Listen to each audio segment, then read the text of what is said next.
Assalamualaikum warahmatullahi wabarakatuh. Salam budaya, rahayu, rahayu, rahayu. Selamat siang buat dulurku semuanya dimanapun Anda berada. Kita masih diberikan kesempatan kembali ya di channelnya Demit Wengi. Dan kali ini kita kedatangan tamu sengaja kita undang, yaitu Mas Bram. Selamat sore Mas Bram. Kabar baik? Alhamdulillah. Nah, beliau ini adalah seorang spiritualis. Jadi beliau di bidang masalah pelet, guna-guna, santet, susuk. Nah, bisa dicek langsung di YouTube-nya, namanya Brahma Sata, atau di TikTok. Nah, biasanya viral-viralnya ini, viral-viral Mas Bram ini di TikTok ya. Brahma Sata garis bawah. Gitu. Ya, ini langsung aja nih Mas Bram untuk mengenai santet. Apa itu dia santet, Mas? Santet. Tujuannya? Ya. Tujuannya buat bikin celaka atau sakit-sakitan di badan seseorang. Itu yang memang ada orang yang gak suka. Ya, biasanya itu orang di sekitar atau di lingkungan. Baik itu di pekerjaan atau di dalam rumah tangga, seperti itu. Ya. Bedanya telur sama santet itu ada perbedaannya, Mas? Apa sama? Sebenarnya sama, cuma setiap daerah itu berbeda. Nama-namanya beda. Ya. Tapi kalau di Mesir ya sihir namanya. Ya. Nah, untuk cara kerjanya santet ini, Mas? Untuk cara kerjanya ya. Cara kerjanya itu malam ya. Nunggu targetnya tertidur pulas. Ya, biasanya mengincar di waktu orang itu tidak berdoa atau tidak wudhu ketika mau tidur, biasanya seperti itu. Nanti ada serangan ya, dari genteng bunyi kayak ada yang nimpuk pakai batu atau ada letupan kecil seperti itu. Kalau udah keduanya berarti udah masuk, yang ketiga baru bisa masuk ya, ketiga kirimannya baru bisa masuk ke badan. Itu biasanya yang letupnya itu jenis apa, Mas? Banaspati biasanya. Banaspati. Iya, buat bikin emosi. Semakin orang itu emosi, semakin masuk semua santet atau teluhnya. Gitu. Kalau santet sama pelet itu sama nggak? Santet sama pelet beda. Beda. Gitu. Kalau santet itu tujuannya untuk mencelakakan. Gitu. Kalau pelet itu untuk mengikat perasaan seseorang gitu. Gitu. Nah, untuk durasi mungkin yang kena pelet itu ada ini nggak, jenjang waktunya nggak? Biasanya kalau kita ngerjain sendiri ya, orang itu ya, gitu. Orang itu mengerjakan sendiri tanpa minta bantuan dukun. Dalam hal dukunnya cuma ngasih mantra, ya kan, gitu. Jadi yang bekerja orang tersebut, bukan dukunnya. Biasanya 40 hari. Dalam 40 hari itu akan seperti itu lagi, dia ngerjain lagi, gitu. Beda dengan dukun yang ngerjain. Kalau dukun yang ngerjain biasanya seumur hidup. Jadi dahsyatnya pelet ini kalau masuk ke badan itu sering sakit, pusing, mual, kembung, ya, itu bisa dibilang kayak asam lambung tapi nggak punya penyakit mah, nggak punya. Kalau kata dokter bilang makronis, tapi itu bukan. Sering mikirin seseorang nggak jelas, itu nggak pasti. Padahal dia itu nggak memikirkan kita, itu sering nangis nggak jelas, mau tidur selalu ngebayangin dia terus. Pokoknya kalau nggak ada kabar, ya, dari orang tersebut atau pasangannya, nah itu gelisah hati kita, gelisah, nggak karuan. Jadi seperti orang gila, ya kan? Seperti itu. Sama dengan kalau misalkan ini wanita ini dipelet, ya, terus dinikahin. Nanti di pertengahan ini akan ada gejolak, emosi. Tiba-tiba si wanita ini nggak cinta sama suaminya, gitu. Jadi ada batasnya. Makanya kenapa wanita kebanyakan nikah terus pas sadar kok kenapa ya bisa kok suka sama dia ya gitu. Padahal dari awalnya nggak ada rasa, tiba-tiba cinta sampai ke pernikahan gitu biasanya. Dan nanti kalau sudah cerai ya, untuk yang berumah tangga ya sudah cerai, nanti kalau si istrinya nikah lagi sama seseorang, perasaan itu kebagi dua gitu. Jadi nggak terfokus sama suami yang baru nih gitu, karena masih ada pelet. Karena pelet itu masuknya dari mata, teman-teman ya, dari mata turun ke hati. Itu. Jadi dikuasain hati dan pikiran oleh jin tersebut. Jadinya ada yang kena tipu duit sampai ratusan juta atau puluhan juta Ya karena di pelet. Setiap pasangannya minta sesuatu cuma bisa iya. Kalau kita menolak ya, itu sakit hati kitanya. Sakit banget. Tuh. Sama dengannya hal pacaran gitu. Putus dari laki-laki tersebut susah buat ngebuka hatinya. Gitu untuk yang lain gitu, masih kebayang-bayang wajah dia dan masih tetap sering mimpi buruk ya kan, sering mimpiin dia atau mengajak berhubungan seperti itu.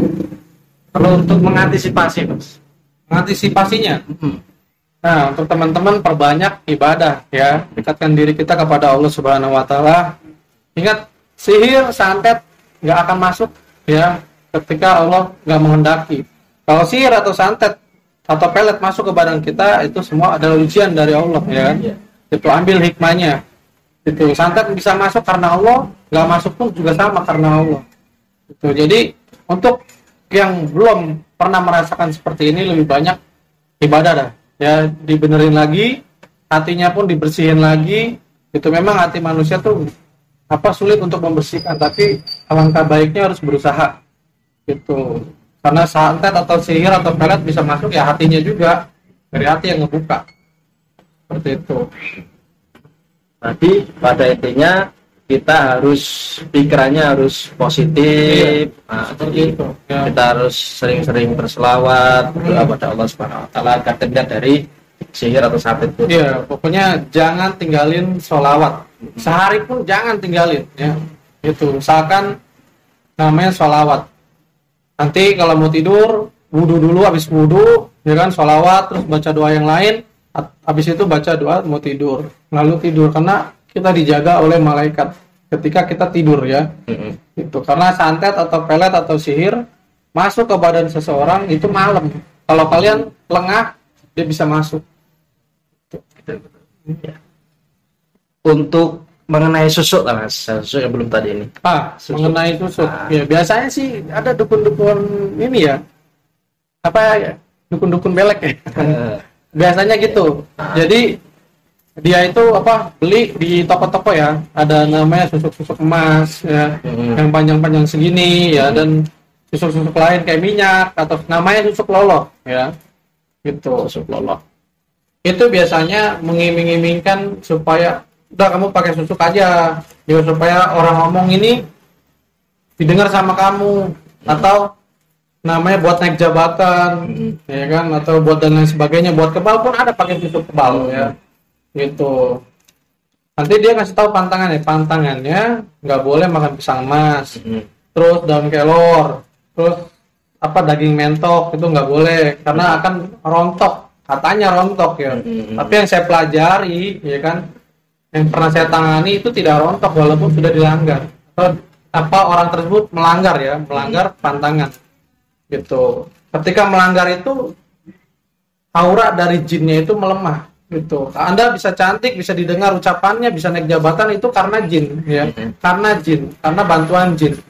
Secara tidak langsung Anda mempunyai perjanjian sama jin. Mempunyai perjanjian. Nanti ada lagi dukunnya bilang, nanti kalau saya meninggal itu susuknya akan hilang, nanti ke bawah sama saya. Itu bohong teman-teman ya, jangan percaya janji manisnya ya. Gitu. Kalau terlalu manis Anda bisa diabetes, bahaya itu ya. Jadi hati-hati gitu. Tetap walaupun orangnya itu meninggal, tetap dikeluarkan susuknya. Karena kita terlahir tidak memakai susuk, maka kita pulang pun tidak boleh membawa susuk ya. Itu beresiko nggak, Mas, kalau menggunakan susuk? Beresiko, iya tentu beresiko, ada dampaknya ya. Dampaknya bagaimana sih? Dampaknya itu bikin mimpi buruk atau mimpi berhubungan badan antara sama suaminya atau sama pacarnya atau sama orang yang nggak dikenal, dan dampaknya ke rezeki akan menurun ya kan. Rezekinya menurun, kesehatannya pun sama, bakalan menurun. Orang itu sakit-sakitan nggak jelas, diminum obat, diperiksa ke dokter, tetap tidak ada perubahan ya. Ketika dia mendengar suara orang ngaji atau ayat-ayat Allah dibacakan gitu, ruqyah, itu pasti efek ke badannya. Dia pusing tiba-tiba dan ngerasain yang aneh-aneh di badannya. Nah, saya pernah mendengar nih, Mas, tentang masalah susuk. Itu katanya ada yang namanya susuk hitam, ada yang namanya susuk putih. Ini bagaimana? Iya, susuk hitam dan susuk putih ya. Nah, itu supaya orang-orang itu tertarik, ya. Supaya orang-orang itu tertarik harus memasang susuk, ya. Gitu. Tetap susuk itu diisi dengan jin atau kodam, ya. Diritualin, ya. Diisi jinnya. Anda tahu nggak jinnya itu muslim atau bukan? Tapi kebanyakan masuk ke dalam benda itu adalah jin kafir, sehingga dampaknya menyakiti. Gitu. Tetap mau susuk putih atau hitam nggak boleh, nggak ada namanya susuk putih, nggak ada. Gitu. Kalau ada yang bilang susuk putih, nah berarti dia sudah pakai susuk-susuk seperti itu, ya. Dan dia nggak mau disindir, ya. Gitu. Biasanya dukun itu bikin berbagai cara supaya orang itu tertarik, gitu teman-teman, ya. Jangan mau dibodoh-bodohi, ya. Sayangin badan Anda karena kita nggak tahu umur, ya, kapan kita meninggalnya. Gitu. Anda bisa pasang susuk, tapi nanti kalau Allah kasih penyakit, gitu, nanti nyusahin keluarga, ya kan? Anda cuma misalnya nangis, ya kan? Keluarga direpotin, sementara Anda semasa hidup gak ingat sama keluarga. Biasanya sih begitu. Berarti itu gini Mas ya, kita menanggapi tentang masalah penyakit. Jadi penyakit itu enggak sekedar dari medis saja, non medis itu juga ada. Ada. Hanya saja perbedaan medis sama non medis. Ya perbedaannya, kalau mendengar rukyah itu badan sakit. Iya, sakit badan. Entah pusing atau mual atau sendawa atau rasa panas. Gitu. Tapi kalau alami ya medis itu nggak akan ada rasa. Makanya kalau mau ngetes gimana sih? Ngetesnya itu sering-sering ucapkan assalamualaikum dalam hati, sebut nama kita, ya kan, baca surah An-Nas 3 kali, apa yang kita rasakan. Tuh. Nanti kalau misalkan penyakit alami itu tidak akan merasakan.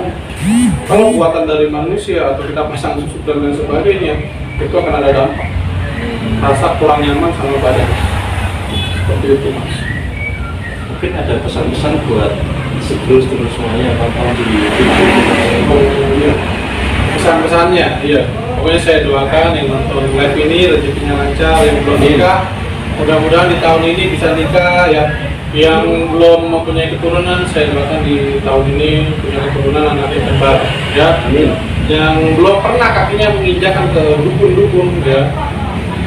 Saya doakan supaya Allah menjaga langkah kaki Anda, ya. Untuk yang sudah pernah mendatangi perdukunan memasang susuk atau raja, ya. Saya doakan supaya Allah memberikan hidayah buat kalian dimanapun kalian berada, dan mudah-mudahan diampuni dosa-dosanya.